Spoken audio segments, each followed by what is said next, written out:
Assalamualaikum warahmatullahi wabarakatuh. Assalamualaikum. Alhamdulillah wassalatu wassalamu ala Rasulillah wa ala alihi wa ashabihi wa man tabi'ahum bi ihsanin ila yaumiddin, amma ba'd. Tuan-tuan jemaah yang dikasihi sekalian, program online ni back to basic untuk kita sama-sama berkongsi perkara-perkara asas mengenai kefahaman iman dan Islam, insya-Allah, supaya nanti kita nak hidup, perjuangkan, tegakkan agama Allah ini. Mari kita sama-sama membaca umul kitab sebagai mukadimah ataupun sebagai memulakan majlis, insya-Allah. Al-Fatihah. A'udzu billahi minasyaitonir rajim. Bismillahirrahmanirrahim. Alhamdulillahi rabbil alamin. Ar-Rahmanir Rahim. Maliki yaumiddin. Iyyaka na'budu wa iyyaka nasta'in. Ihdinas siratal mustaqim. Siratal ladzina an'amta 'alaihim ghairil maghdubi 'alaihim waladdallin. Amin.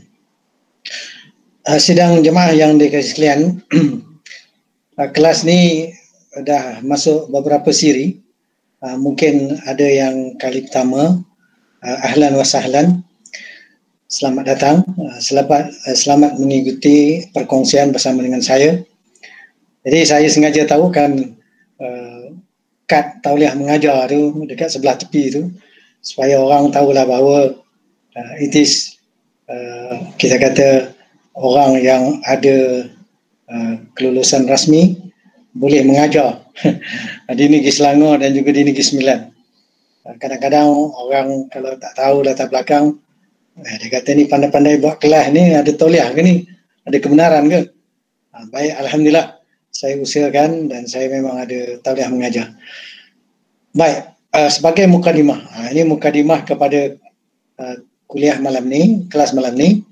Iaitu dalam Al-Quran, Allah SWT mengingatkan kita supaya tegakkan agama Allah ini. Tegakkan ad-din ini. Perkara ini disebut dalam surah Asy-Syura, surah yang ke-42, ayat yang ke-13. A'udzu billahi minasyaitonir rajim. Syara'a lakum minad din ma wassa bihi Nuha walladzi auhayna ilaika wa ma wassayna bihi Ibrahim wa Musa wa Isa an aqimud din ولا تتفرقوا فيه كبر على المشركين ما تدعوهم إليه الله يجتبي إليه من يشاء ويهدي إليه من ينيب. صدق الله العظيم. Baik, Majid Qayyum, dengar baca terjemahan dia tu. Kita bagi. Tak pakai spek tuan, minta maaf tuan. Tak pakai spek. Ustaz Nazarul, nampak tak baca terjemahan? Oh, nampak. Dengar, baca terjemahan dia. Dia telah menyediakan bagi kamu apa ni? Mensyariatkan. Tak kena pakai spek kan ni? Tak, kejap. Nak kena. Pakai handphone gitu. Kecil. Ni pakai handphone tak nampak. Sekejap. Oh, tak nampak. Okay. Siapa pakai komputer? Nampak besar, boleh baca? Saya cuba pakai komputer kejap. Okay, tuan, saya baca tuan. Okey. Bismillahirrahmanirrahim. Dia telah mensyariatkan bagi kamu tentang apa yang telah diwasiatkannya kepada Nuh dan apa yang telah kami wahyukan kepadamu dan apa yang telah kami wasiatkan kepada Ibrahim, Musa dan Isa, iaitu tegakkanlah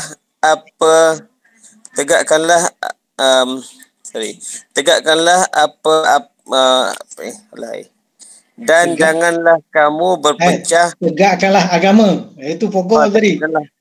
Hilang. Tegakkanlah agama dan janganlah kamu berpecah belah tentangnya. Kami amat berat. amat berat bagi orang musyrik agama yang kamu seru mereka kepadanya. Allah menarik kepada agama itu orang yang dikehendakinya dan memberi petunjuk kepada apa-apanya kepada agamanya yang kembali kepadanya. Orang yang kembali kepadanya. Baik. Orang yang kembali kepadanya. Saya ni bukan apa, nanti tak adalah saya rasa bercakap dengan seseorang je dengan skrin sebab saya punya bila mode presentation ni tak nampak muka orang, kita nampak skrin kita aja.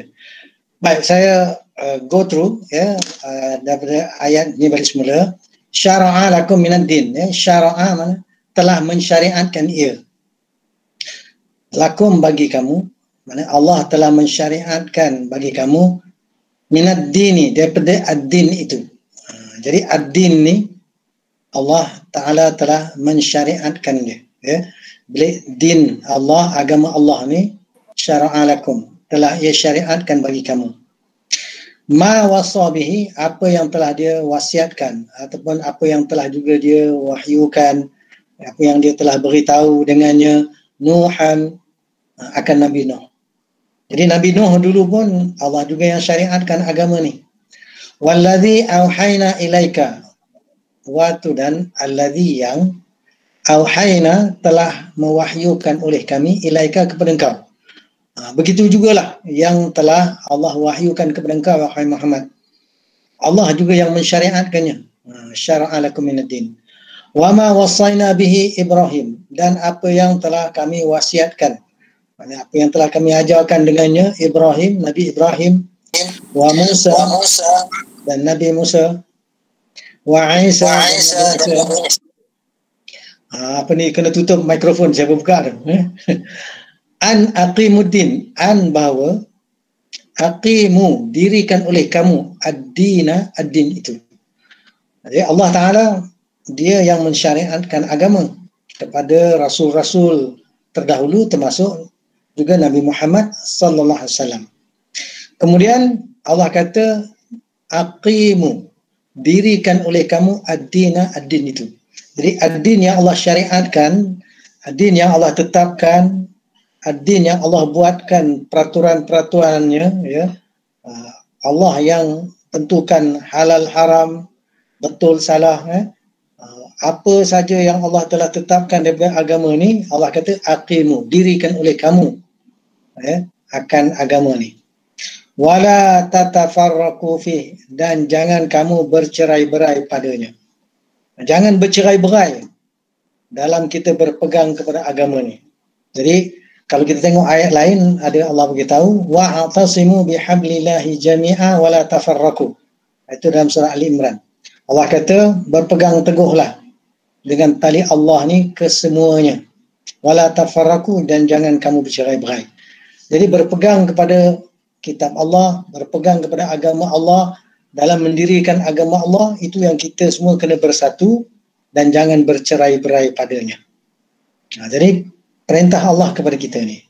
Seterusnya Allah beritahu kabura 'alal musyrikin, kabura telah besarlah, telah beratlah.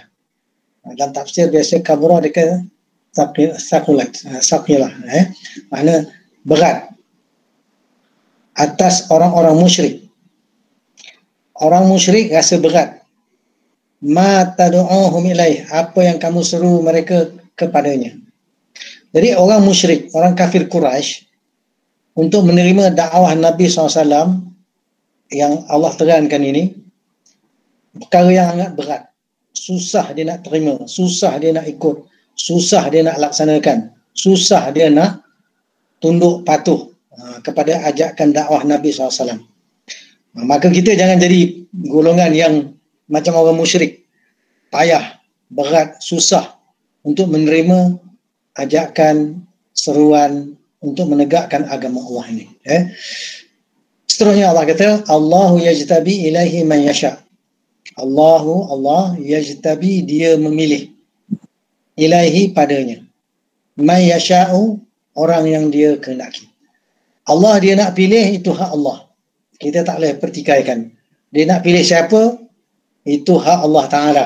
Kerana dia pencipta manusia, dia yang menentukan syariat.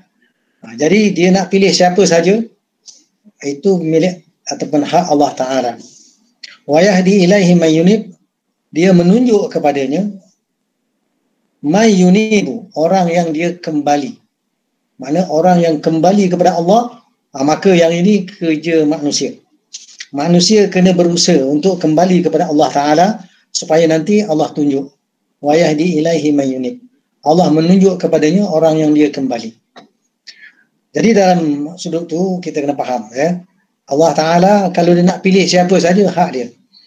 Pernah Rasulullah SAW berdoa, ya Allah, kuatkanlah Islam, pilihlah salah seorang daripada Umar ni, Umar ibn Syam ataupun Umar al-Khattab, supaya nanti masuk salah seorang daripada Umar ni, nanti Islam akan menjadi lebih mantap lah. Perjuangan Islam, dakwah Islam, yang membela Islam. Maka Allah Ta'ala pilih Umar al-Khattab.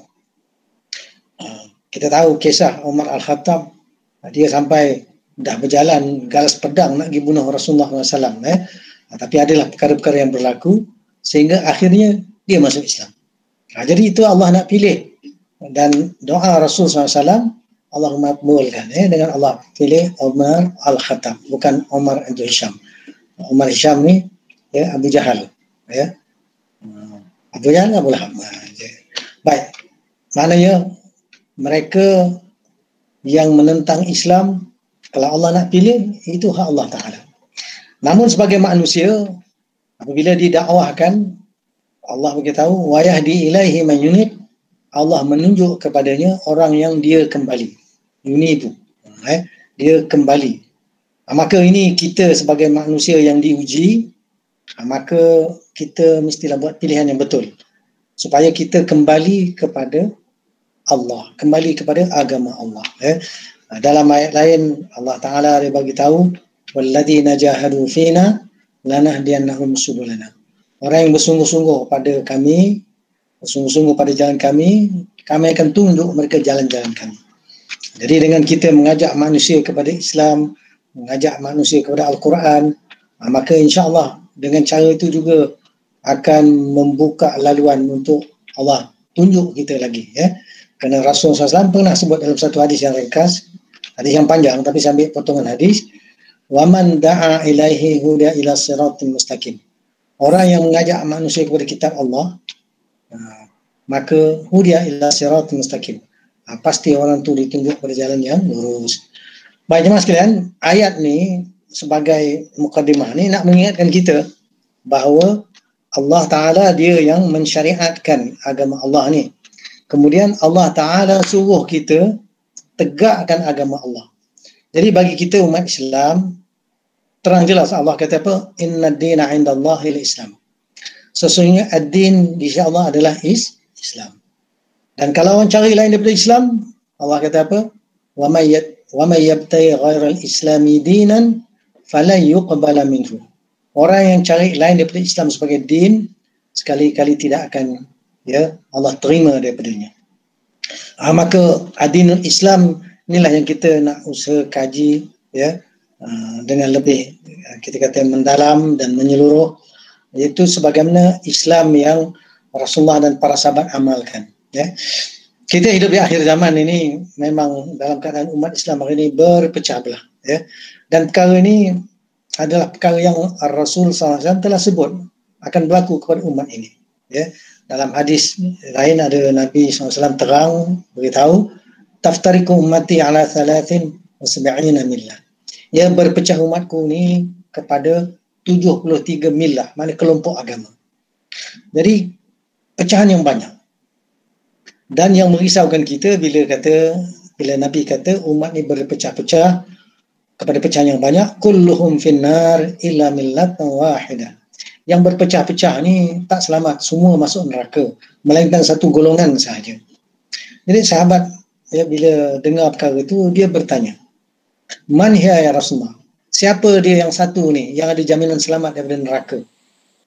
Sebab apa? Yang 72 ni yang berpecah-pecah macam-macam jenis, semua Nabi kata kulluhum finnar illa millatan wahidah. Jadi sahabat nak tahu yang millatan wahidah, milah yang satu ni siapa? Man hiya ya Rasulullah? Kata Nabi SAW, ma ana alaihi wa ashabi. Ma ana alaihi, apa yang aku berada di atasnya, wa ashabi, dan sahabat-sahabatku. Maknanya sebagaimana aku dan para sahabat berpegang dan beramal kepada agama Allah, Islam yang macam itulah yang kita nak kaji supaya kita tahu dan kita faham mengerti untuk kita beramal dengan cara yang boleh menyelamatkan kita, bukan ikut golongan-golongan yang banyak yang nanti na'udzubillah min dzalik, nanti bawa ke neraka pula. Jadi untuk itu jemaah sekalian, nak menegakkan ad-dinul Islam ni pertama sekali inilah keimanan, kena dibina. Jadi kita dalam beberapa pengisian kuliah yang terdahulu telah pun kita baca risalah nak memantapkan iman. Mari mantapkan iman kita. Jadi keimanan kepada Allah yang kita tahu rukun iman ada 6 perkara itu, maka bukan hanya menghafal sahaja, tetapi biar kita faham mengerti dan kita nak beramal dengannya. Dan keimanan tu dibina.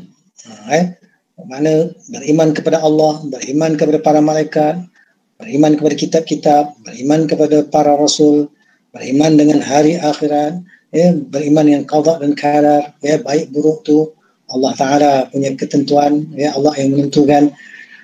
Baik, keimanan itu mesti daripada sumber-sumber dan juga dalil yang mana kita kena ada ilmu, kita gali, kita cari, ada dalil akal, ada dalil akli, ada dalil yang daripada teks-teks, dalil nakli, itu teks-teks yang diambil daripada Al-Quran dan daripada As-Sunnah. Dan bila hal keimanan ni, dia mestilah yang bersifat qat'i subut, qat'i dilalah dia panggil, sumber yang pasti dan penunjukan juga yang pasti. Sumbernya Quran dan Sunnah. Kemudian dia perkara itu perkara yang sangat pasti. Itu panggil qat'i dilalah. Apa yang ditunjukkan juga pasti. Tak ada kecelaruan, tak ada perbalahan. Maka mu'tamad. Maka ini yang kita kata hal-hal keimanan ini mestilah perkara-perkara yang tidak ada keraguan barang sedikit pun. Maka kita telah bincangkan dan sebenarnya malam ni kita akan sambung bahagian akhir, iaitu berkenaan dengan Islam yang bersumber dari Quran dan Sunnah, yang kita nak bincangkan ataupun nak kita ringkaskan dalam bentuk yang mudah kita faham dan untuk kita gali perincian-perinciannya nanti. Dan ad-dinul Islam bukan hanya di atas kepercayaan, tetapi kita ada peraturan-peraturan. Itu tadi yang kita dah baca ayat Allah yang Allah kata syara'a lakum minad din. Allah telah mensyariatkan bagi kamu ad-din itu. Syariat ni peraturan. Peraturan bagi manusia supaya mengatur kehidupan. Maka secara umumnya itulah kita kata hal-hal yang terkait dengan diri kita, makan, minum, pakai, akhlak. Begitu juga perkara-perkara yang terbaik dalam perkara ibadah khusus sebagaimana yang ada dalam rukun Islam 5 perkara, itu ibadah khusus dipanggil. Dan juga perkara-perkara yang lain yang mana bila dibuat mengikut syariat Islam, peraturan Islam, baik bidang siasah politiknya, ekonominya, pergaulan sosial, polisi pendidikan, dalam hal-hal perundangan, mahkamah keadilan, hal-hal kenegaraan dan juga dasar-dasar luar negara. Apa saja yang kalau dibuat menepati dengan syariat peraturan Allah, maka ia menjadi ibadah. Jadi dalam kehidupan kita ni memang Allah Ta'ala ciptakan kita supaya mengabdi diri kepadanya. Ada ayat lain yang Allah terang beritahu, wa ma khalaqtul jinna wal ins illa liya'budun. Tidak aku ciptakan jin dan manusia illa liya'buduni, melainkan supaya mereka mengabdi diri padaku. Maka dalam hal itulah kita kata kita kena ada ilmu. Ilmu inilah yang kita perlu gali, cari, supaya apa? Supaya kita boleh berfungsi, berperanan sebagaimana yang Allah tetapkan, iaitu huwallazi ja'alakum khala'ifah fil ard. Dia yang menjadikan kamu sebagai khalifah Allah ni, khalifah Allah di atas muka bumi. Itu Allah beri bidang kuasa supaya mengatur kehidupan di atas muka bumi ini mengikut peraturan Tuhan. Ya. Bahkan penciptaan Nabi Adam AS daripada awal Allah declare, inni ja'ilun fil ardi khalifah. Allah kata sesungguhnya aku yang menjadikan di muka bumi itu khalifah. Sebelum daripada manusia sebenarnya jin telah diciptakan pun juga untuk beribadah kepada Allah. Kemudian Allah ciptakan pula manusia dengan fungsi peranan yang untuk juga mengabdi diri, beribadah kepada Allah Ta'ala. Dan kedua-duanya, jin dan manusia ini makhluk yang diuji. Segala makhluk yang lain sebenarnya semua dalam keadaan taat kepada Allah Ta'ala. Ya. Sabbaha lillahi ma fis samawati ma fil ard. Bertasbih kepada Allah Ta'ala segala apa yang ada di langit, apa yang ada di bumi. Jadi segala-galanya lah kita tengok pokok, ya, binatang, cakrawala, bulan, bintang, matahari, makhluk, termasuk coronavirus ni. Semuanya sebenarnya mereka ni dalam keadaan taat kepada Allah Ta'ala.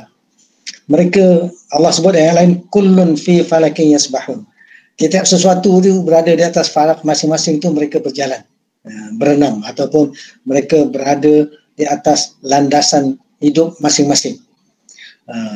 Kemudian mereka ni semuanya bertasbih kepada Allah Ta'ala, memuji Allah Ta'ala dalam ketaatan kepada Allah.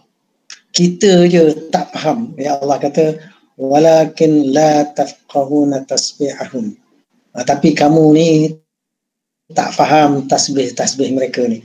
Kita dengar bunyi, kita ingat macam burung tu saja-sajalah bersiul ke, ayam berkokok, ataupun kita bunyi unggas macam-macam. Sebenarnya mereka tu ada cara ibadah dia masing-masing. Ayat lain Allah kata apa? Kullun qad alima salatuhu wa tasbihah. Setiap sesuatu tu telah mengetahuilah ia cara solatnya dan tasbihnya. Kullun qad alima salatuhu wa tasbihah. Setiap sesuatu tu sesungguhnya telah mengetahui ia cara solat dia, cara ibadah dia dan tasbih dia kepada Allah Ta'ala. Kita je tak faham. Jadi untuk itu bagi manusia, makhluk yang diuji, maka seluruh kehidupan kita ni perlu dijadikan ibadah. Perlu dijadikan ibadah. Ada ibadah khusus dan ada ibadah-ibadah umum. Kemudian kalau dah tahu, dah ada ilmu, maka kena ada penerapan, enforcement. Siapa yang ada bidang kuasa untuk menerapkan, kita kena faham, penerapan syariat Islam oleh penguasa negara.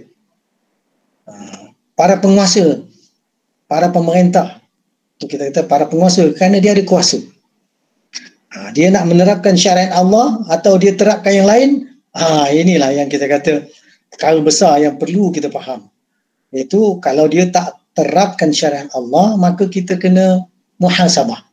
Kita kena ingatkan amar ma'ruf nahi mungkar, suruh perkara yang baik, dan kita cegah perkara yang salah.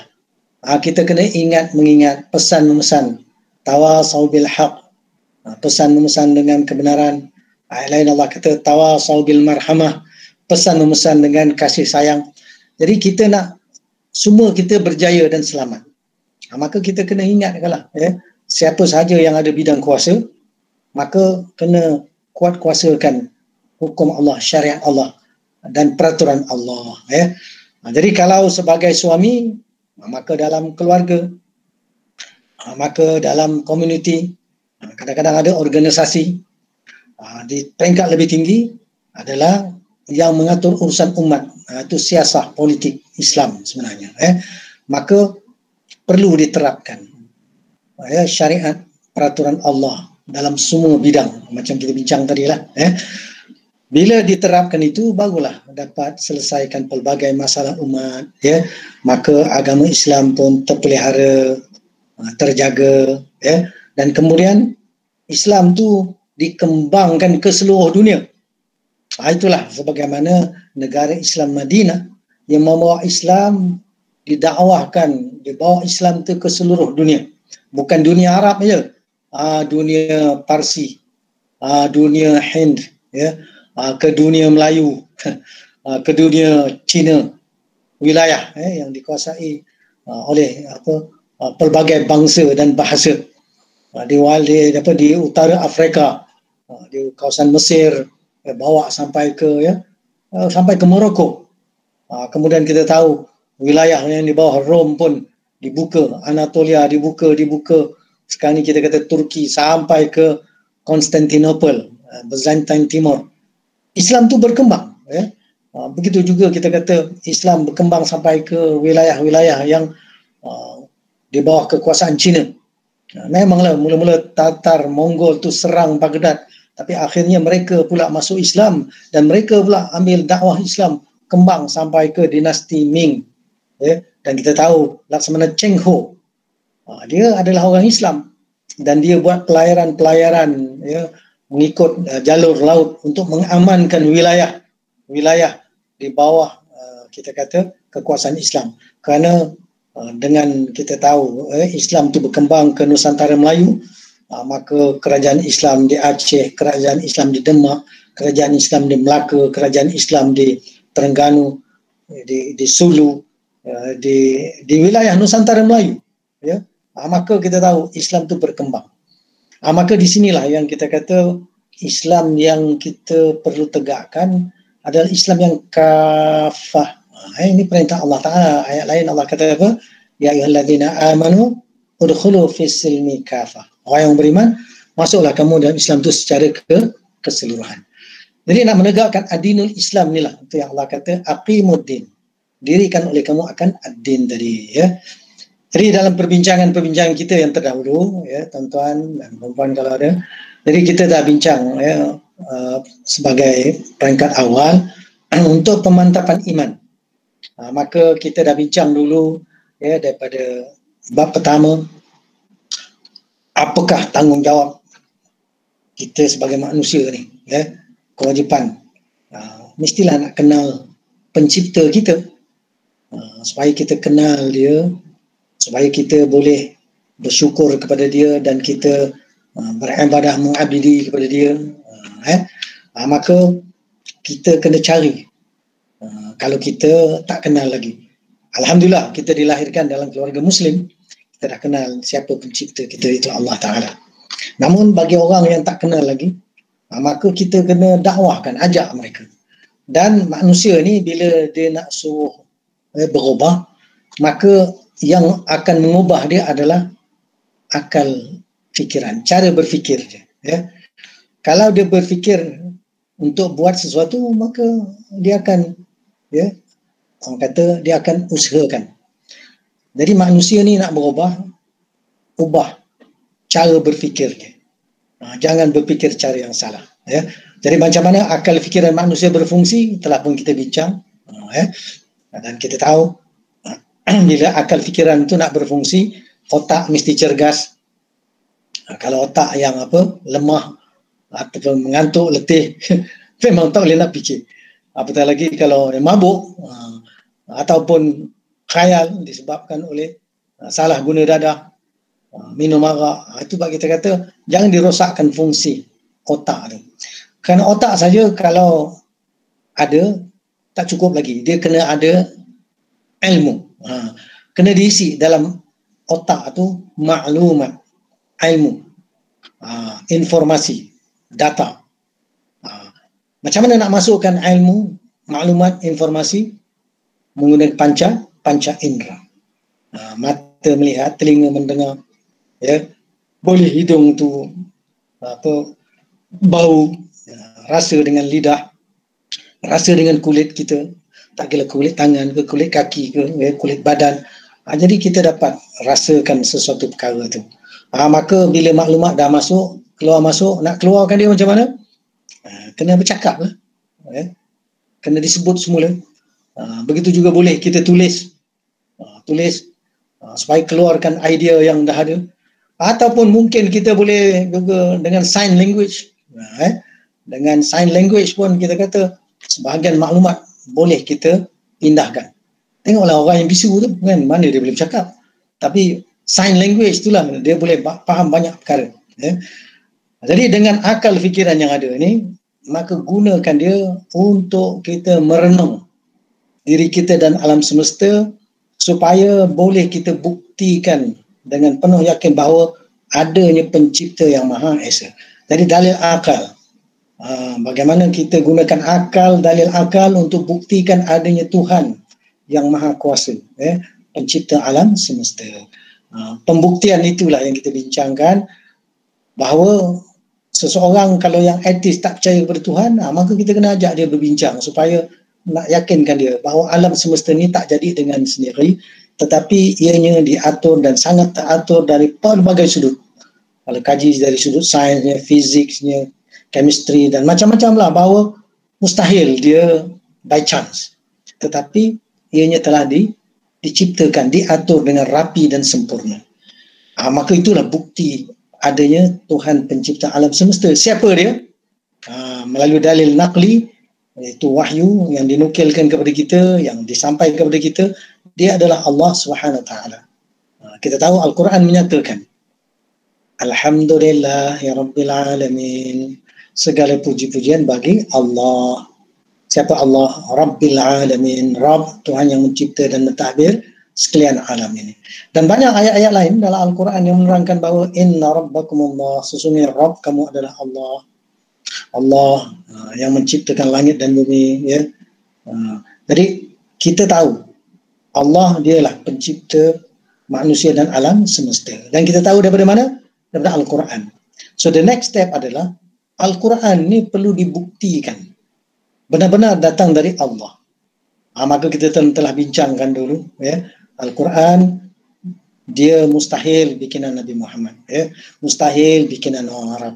Mustahil Nabi Muhammad ni belajar daripada orang lain. Dan kita tahu Allah Ta'ala juga cabar manusia.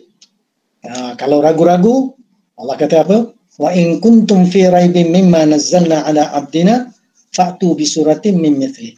Kalau kamu ragu-ragu terhadap apa yang telah kami turunkan kepada hamba kami ini, itu Al-Quran yang diturunkan kepada Nabi Muhammad SAW, kalau ragu-ragu, fa'tu bi suratin min mithli, maka datangkan oleh kamu dengan satu surah semisalnya, semacamnya, seumpamanya. Wadu'u syuhada'akum min dunillah in kuntum shadiqin. Panggil, seru saksi-saksi pembantu kamu selain daripada Allah Ta'ala, kalau kamu rasa kamu pihak yang benar. Fa'ilam taf'alu walan taf'alu. Kalau kamu tak berupaya buat, walan taf'alu, dan sekali-kali tidak akan kamu berupaya buat, fattaqun nar, maka takutlah oleh kamu akan api neraka. Allah ancam dengan api neraka, ya, allati waquduhan nas wal hijarah, yang mana bahan bakarnya manusia dan batu batan. Uiddat lil kafirin, disediakan bagi orang kafir, orang yang mengingkari, orang yang tak percaya, orang yang tak mau tunduk kepada kebenaran yang Allah datangkan. Allah challenge. Jadi secara ilmiahnya memang ada orang mencuba tapi tak pernah berjaya.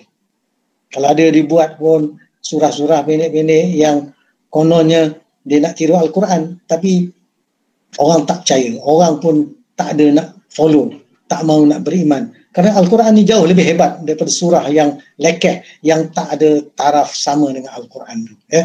Maka dulu, sekarang dan akan datang memang tidak akan ada makhluk yang mampu nak buat menyamai Al-Quran. Maka di akhir zaman lagi pula Allah buktikan peluang kita untuk membuktikan Al-Quran benar-benar datang dari Allah daripada fakta-fakta sains yang banyak dikaji, ya, yang menyatakan bahawa, ya, fakta-fakta yang hebat yang mereka temui itu sebenarnya dah disebut dalam Al-Quran sekian lama. Banyak perkara lah, ya, dari sudut embryologinya, dari sudut lautnya, ya, dari sudut bahan bukti sejarahnya, macam-macam lah, pelbagai sudut. Maka dengan Al-Quran itu dapat dibuktikan benar-benar datang dari Allah, maka segala apa yang Allah bagi tahu kita yakin dan percaya. Jadi pada malam ni bahagian terakhir saya huraikan lagi iaitu bahawa Al-Quran itu menguraikan Islam sebagai sistem hidup. Jadi dalam bab akhir ni, ya, Al-Quran menerangkan Islam sebagai sistem hidup yang lengkap. Sebab apa? Nak kaitkan dengan mukadimah tadi, ya. Ad-dinul Islam adalah ad-din yang Allah ni syariatkan. Jadi kalau kita nak tengok dalam surah Al-Baqarah ada perintah Allah Ta'ala. Jadi surah Al-Baqarah ayat 208. Jadi saya ada sini, boleh saya buka sekejap, ya.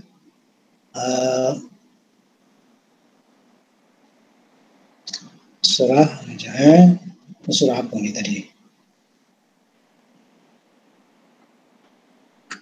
Ayat Al-Baqarah 208,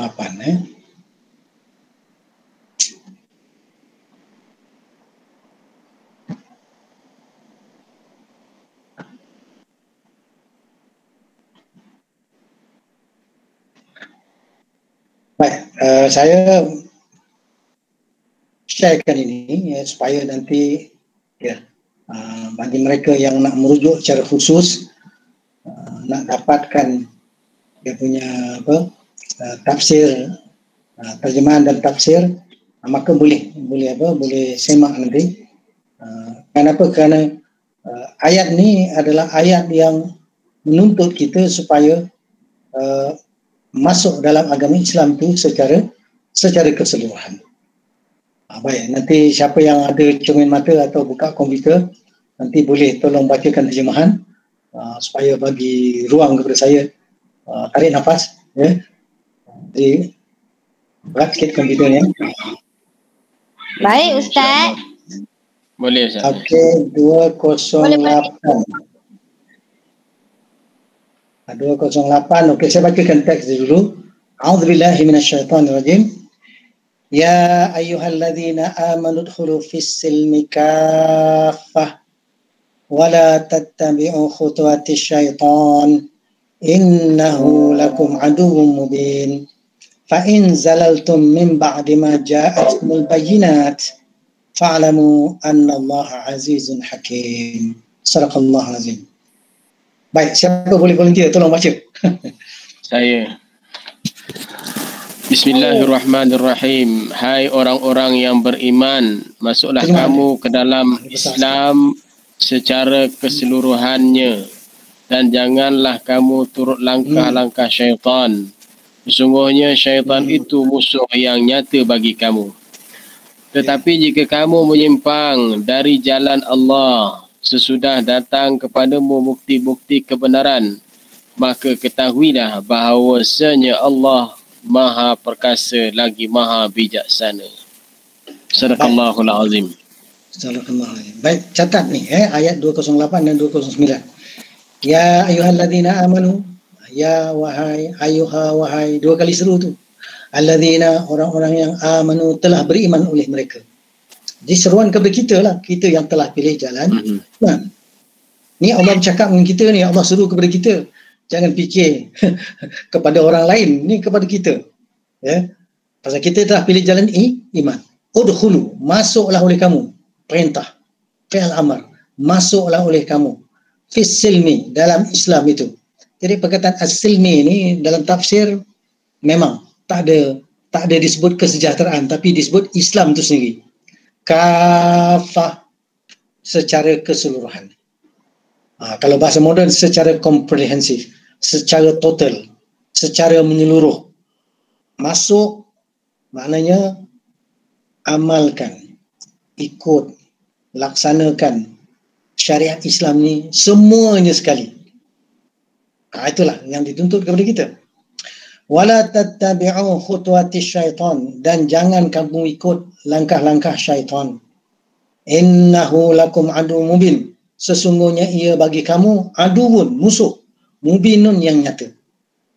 Syaitan ni terang-terang musuh. Syaitan ni ada golongan jin, ada golongan manusia. Ini kita kena faham. Yang kerja dia macam perangai iblis lah. Kana minal jinni fafasaqa an amri rabbi. Kana minal jin, iblis tu adalah daripada golongan jin. Fafasaqa an amri rabbi, telah menyimpang ia daripada perintah Tuhannya. Iblis, dia derhaka kufur kepada Allah Ta'ala dengan permulaannya apa? Iaitu bila Allah kata usjudu li Adam fasajadu illa iblis. Sujud kamu semua. Majlis tu malaikat semua termasuk iblis. Ada ada dia seko, ada dia satu. Fasajadu illa iblis. Semua sujud melainkan iblis. Aba wastakbara wa kana minal kafirin. Telah enggan dia aba wastakbara, dan juga telah membesar diri dia, angkuh, sombong. Wa kana minal kafirin, dan dia masuk dalam golongan yang kafir. Maka ni musuh kita ni. Dan iblis laknatullah, dia dah bersumpah dengan nama Allah. Ya, dalam ayat lain Allah kata apa? Qala fa bi'izzatika la'uwannahum ajma'in. Allah bagi tahu kita, iblis bercakap ni. Berkata iblis, fa bi'izzatika, maka demi kemuliaan engkau wahai Allah, la'uwannahum ajma'in, sesungguhnya aku akan sesatkan mereka semua sekali, illa ibadaka minhumul mukhlasin, melainkan daripada hamba engkau yang betul-betul tulus ikhlas. Maka kita hati-hati, ya. Kerana Allah beritahu, fa in zalaltum min ba'di ma ja'atkumul bayyinat, maka jika telah gelincir kamu selepas ma ja'atkumul bayyinat, apa yang telah datang ia kepada kamu oleh keterangan-keterangan itu. Keterangan-keterangan penjelasan syariat Allah daripada Quran, daripada As-Sunnah dah sampai kepada kita. Perincian semua dah ada. Tapi kalau gelincir, kenapa? Gagal mematuhi perintah Allah kerana terikut iblis, terikut syaitan. Tak kira syaitan, jin maupun manusia. Fa'lamu, ketahuilah oleh kamu, annallaha azizun hakim, bahawasanya Allah itu maha perkasa, maha bijaksana. Jadi Allah Ta'ala warning, nanti kalau kamu ikut iblis, kamu pun sama-sama ke neraka dan akan diseksa, dibakar. Maka bagi kita, inilah yang kita nak berikan perhatian. Islam yang kafah, yang lengkap sempurna tu, itulah yang sebenarnya kita nak usahakan supaya kita fahami dia. Baik, terjemahan tadi dah baca. Okey, Ustaz Nazrul, sambung sikit lagi. Al-Quran adalah petunjuk. Al-Quran adalah petunjuk dan pedoman hidup untuk semua manusia. Maka marilah kita ajak seluruh manusia untuk kembali kepada ajaran Al-Quran secara keseluruhan. Apatah lagi umat Islam yang memang telah lama mewarisi kitab Al-Quran ini. Al-Quran menuntut supaya kita mengatur kehidupan ini berasaskan ajaran Islam semata-mata, sebagaimana yang telah diamalkan oleh Rasulullah SAW dan para sahabatnya. Maka wajib kita mengatur hubungan kita dengan Allah Subhanahu wa Ta'ala dan mengatur hubungan kita sesama manusia, termasuk aspek kehidupan individu, mengikut apa yang Allah Subhanahu wa Ta'ala telah syariatkan. Jangan sesekali kita menyimpang dari ajaran agama Islam ini, walaupun sedikit. Justru itu, marilah kita sama-sama beriman dan beramal dengan ajaran Al-Quran bagi dalam semua bidang kehidupan, demi mencari kemenangan dan kejayaan di sepanjang zaman, sama ada di dunia ini maupun di akhirat nanti. Baik, itulah. Jadi di sinilah yang kita kata, kita nak ringkaskan. Bila kita kata Islam tu adalah Islam sebagai din yang lengkap sempurna. Satu sistem cara hidup yang mengatur. Sistem cara hidup yang sempurna yang mengatur seluruh aspek kehidupan manusia. Bila kita kata sistem ni, sebenarnya orang kita kadang-kadang maksud sistem ni apa? Kalau bahasa mudah gini, buat secara sistematik, buat secara teratur. Kan kita selalu, kau ni buatlah secara sistematik sikit, maknanya secara teratur, maknanya peraturan hidup yang mengatur seluruh aspek kehidupan kita. Ikut prosedur. Ikut prosedur, ikut tata caranya, mana dahulu didahulukan, mana kemudian dikemudiankan, mana pokok didahulukan, mana cabang dikemudiankan, halal haram. Jadi dalam bentuk, Ustaz, tu dia ada kaitan dengan aulawiyat tak, Ustaz? Memanglah. Ada kaitan dengan fiqh aulawiyat tak kat situ? Keutamaan, mana yang lebih dahulu, kan? Kalau orang biasa kadang-kadang auliat ni apa dia? Bahasa mudah kita ginilah, nak solat kena berwuduk dulu. Itu lebih dahulu. Tak boleh terus je solat. Mana lebih utama? Kalau nak solat mesti berwuduk. Kalau tak ada wuduk terus je Allahu Akbar. Tapi kalau dalam keadaan biasa tak wajib berwuduk kan, sebab apa? Tapi nak solat, itu kita kata itu contoh dalam bahasa mudah. Keutamaan. Mana yang kemudian kena dikemudian lah. Tak begitu juga kita kata. Kalau dalam solat di ulama-ulama dah susun ini rukunnya. Dan kita kena buat ikut tertib. Tak boleh. Penatlah duduk dululah baca tahiyat akhir lah. Mana boleh. Kena dengan bermula daripada awal.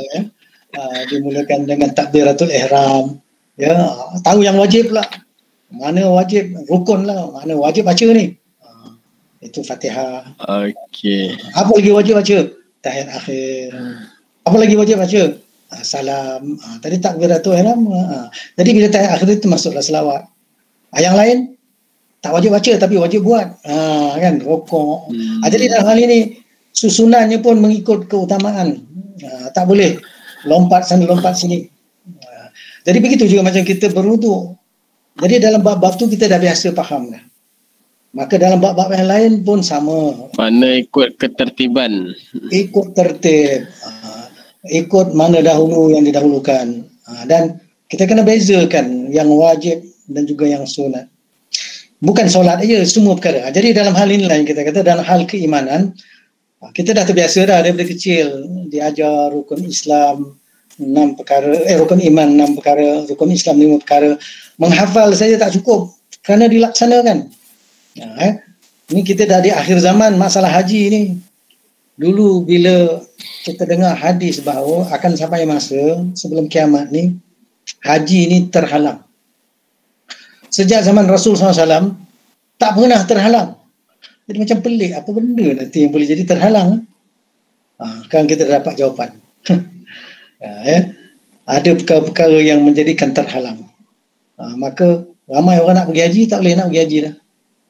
Wallahualam, tak tahu bila akan terangkat semula boleh. Jadi saya dulu satu ketika bila dengar bab tu, ya Allah, berilah aku peluang pergi haji, janganlah sampai masa nanti tak boleh nak pergi haji. Sekarang ni realiti kita sedang hadapi. Walaupun ada duit, walaupun ada kesihatan, walaupun ada perbelanjaan, walaupun ada kapal terbang semua, tapi ada juga halangan yang menghalang daripada orang pergi haji. Jadi kita tak tahu berapa lama akan terhalang ni.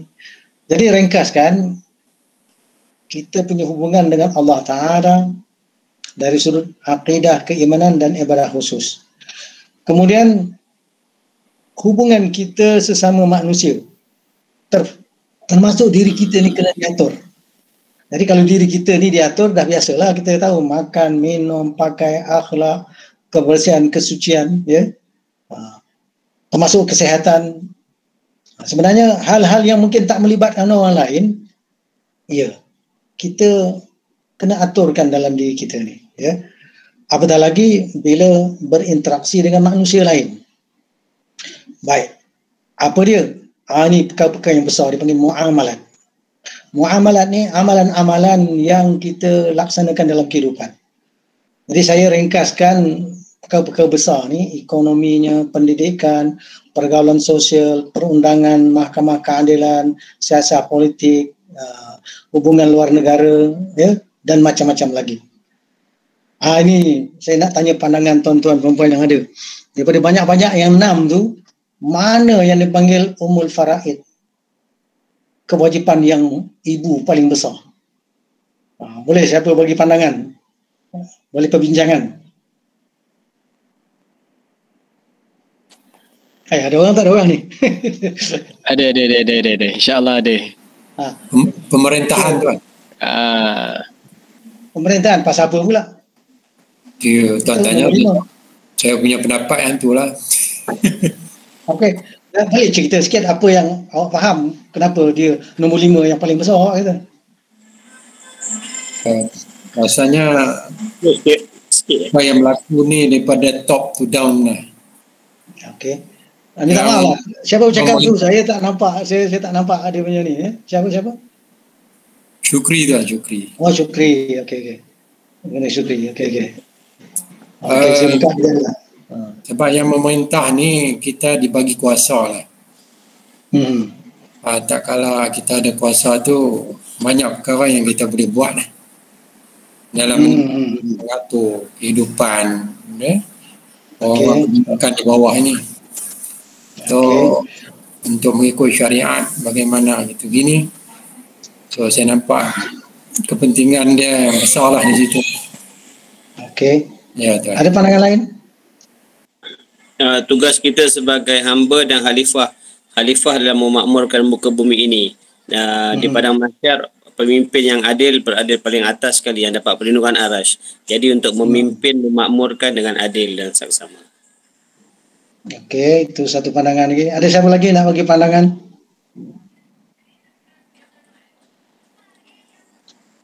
Kena Zainal, macam mana hang? Tak dapat slide tu tuan, tak boleh nak ulas tuan. Tak nampak slide tu. Okey. Kena tunjuk balik slide Betul tuan. Sekejap. Lain pun tak elok ni. Lain tak cantik tuan. Lain tak cantik. Dari itu saya kata daripada banyak-banyak tadi dalam muamalat dan ukubat. Ukubat ni maknanya tindakan pembetulan lah. Jadi kita kata ekonomi, pendidikan, pergaulan sosial, perundangan, mahkamah keadilan, pemerintahan, siasat politik, hubungan luar negara. Apa dia? Dia panggil kewajipan yang paling besar daripada yang 6 ni. Itulah yang saya kata boleh yang hadir tu bagi pandangan tak kan?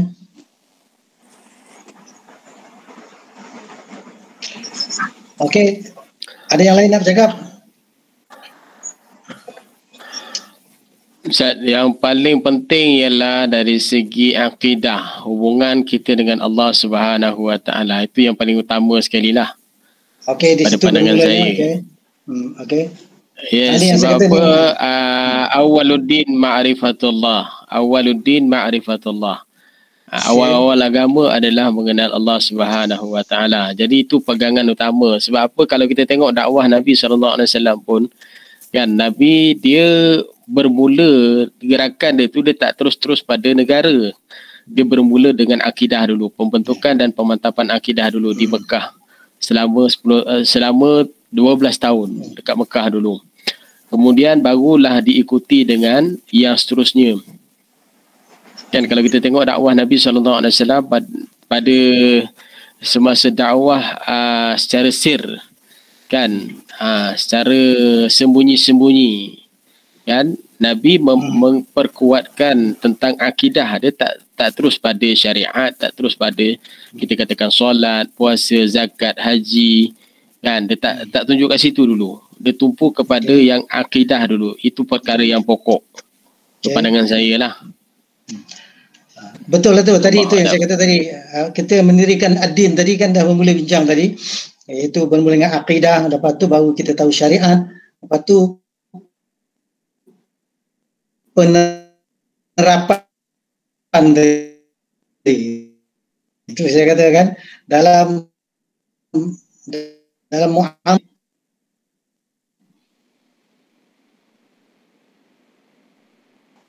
Allah, lain sangkut. Dalam bidang ekonomi, kita tidak ada bidang kuasa menerapkan. Ya. Begitu juga kalau kita tahu perundangan, bahkan kita ada knowledge, jadi apa orang kata boleh jadi hakim peguam atau pelbagai. Tapi kalau sistem perundangan tu bukan yang diterapkan oleh negara cara Islam, maka tak boleh, ilmu tu hanya dalam kitab sajalah. Ya.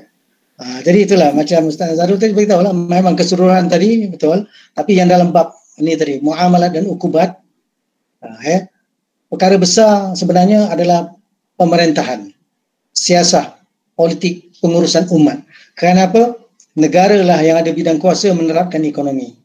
Negara juga ada bidang kuasa menerapkan pendidikan. Negara lah yang ada bidang kuasa untuk mengatur foreign policy. Dan kalau ada perkara yang tak betul, negara jugalah yang kena membetul-betulkan. Kalau orang tak tutup aurat pakaian dia, Tak diboleh biarkan, kena dibetulkan. Orang tak solat, kena dibetulkan. Kerana apa? Kerana bidang kuasa itu ada pada negara. Zakat, kalau nak tetapkan siapa amilnya, haji nak pergi itu kena organize negara. Jadi ini panggil umul faraid, maknanya ibu kewajipan yang besar. Kenapa? Negara lah ada bidang kuasa. Begitu juga yang kita tahu bahawa bila ada negara, bila diterapkan syariat Islam, maka ini yang kita nak conclude sedikit lah dalam penghujung dah ni. Maka ini dah terpelihara agama, hifzuddin, terpelihara jiwa, hifzul nafs, terpelihara akal, hifzul akal. Jadi akal terpelihara tu, cara berfikir manusia tu supaya jangan berfikir cara yang syirik kepada Allah, yang kufur kepada Allah. Jangan ikut cara Yahudi dan Nasrani.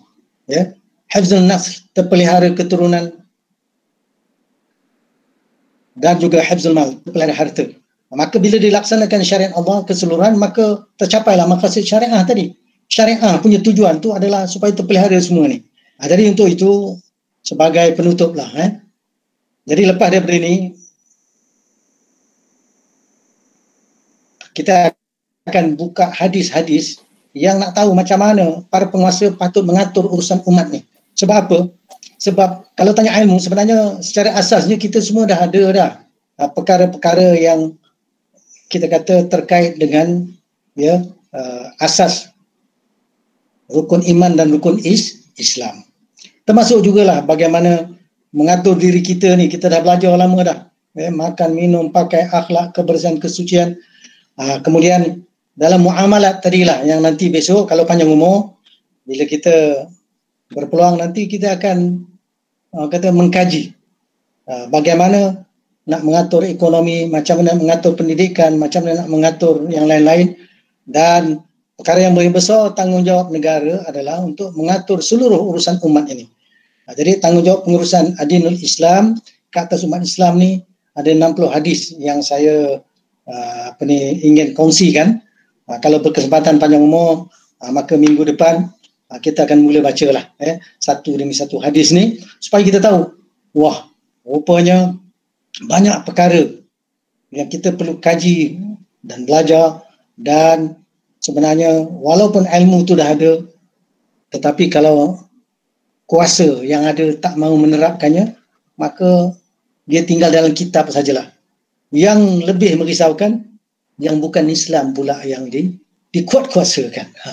Jadi itulah nak beri kesedaran bahawa Islam ni perlu diperjuangkan, perlu ditegakkan. Ya, tuan-tuan jemaah muslimin muslimat, dah pukul 10.30, kita janji pun 1 jam aja. Kita tutup majlis dahulu.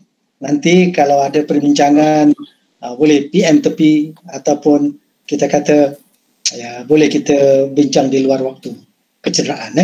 Jadi sebagai penutup, Rasulullah SAW pesan, ajak manusia kepada kebenaran. Man da'a ila huda, orang yang mengajak dia kepada petunjuk, kana lahu minal ajri mithlu ujuri man tabi'ahu.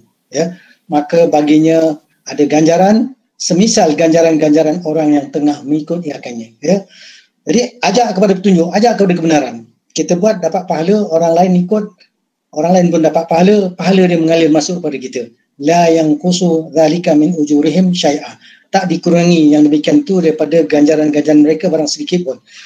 There's nothing to lose. Masing-masing dapat every level, 100%. Wa man da'a ila dhalalah, dan orang yang mengajak kepada kesesatan, ajak kepada benda tak betul, kana alaihi minal ithmi, maka atasnya ada dosa, mithlu athami man tabi'ahu, dan juga dapat semisal dosa-dosa orang yang mengikutnya.